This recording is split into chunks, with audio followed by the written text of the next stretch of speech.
I wanted to talk today about a term some of you maybe have heard before, but the word might be new to some of you.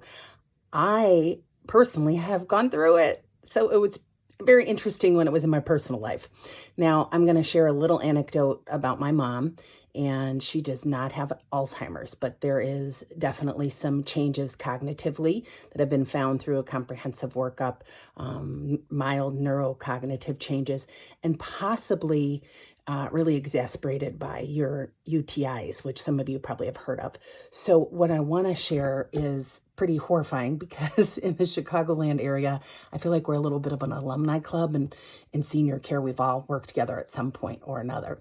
So, the gentleman that runs my mom's building is an old colleague of mine and a wonderful guy. I'm very, very grateful.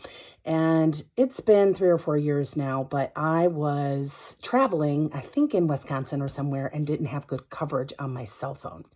And when I returned home, there were 10 to 15 voicemails with ensuing hysteria from my mom.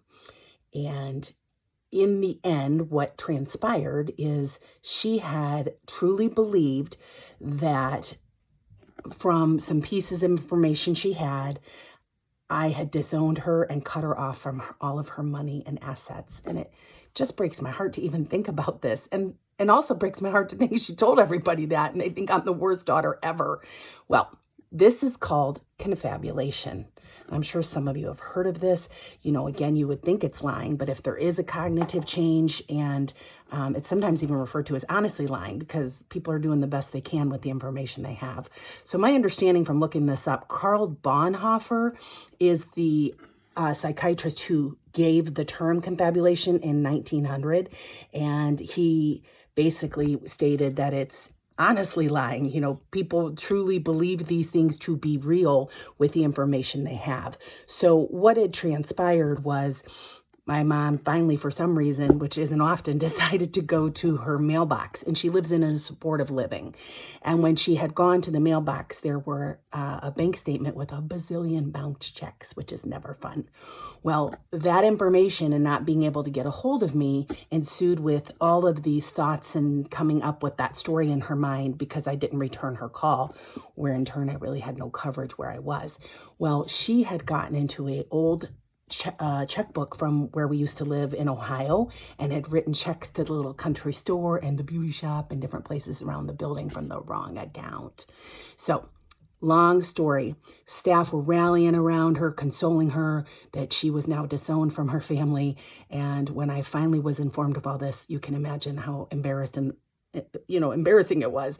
So I was really able to console her and provide comfort and let her know what really had transpired. And we have informed the team where she's at, to really try to call me first, do some due diligence, check things out, try to give some support when, these things aren't always true, but can feel true to the person. So anyway, that is a word I just thought I would share for some of you. And again, we were able to get to the bottom of it, and the case was closed. The Scooby-Doo mystery was over. And in fact, there was no one being cut off or, taking away their assets. But you can imagine, to my surprise, being in our industry, to hear people thought that about me made me so sad. So anyway, thank you to each of all of you for all you do for our seniors.